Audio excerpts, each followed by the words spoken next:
નામ ને મારું નામ દીપકભાઈ ઠાકર છે. હું સરકારી LK હાઈસ્કૂલ કેશોદ ખાતે ઇન્ચાર્જ આચાર્ય તરીકે ફરજ બજાવું છું. ગઈકાલે 16 તારીખે શાળા છૂટ્યા બાદ શાળાના બે વિદ્યાર્થીઓ અંદરો અંદર મસ્તી કરતા હતા અને મસ્તી વધી ગઈ અને એ ઝઘડામાં પરિણમી અને બંને વચ્ચે મારપીટનો થોડોક ઝઘડો થઈ ગયેલો. બરાબર.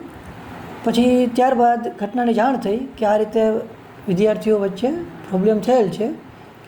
તો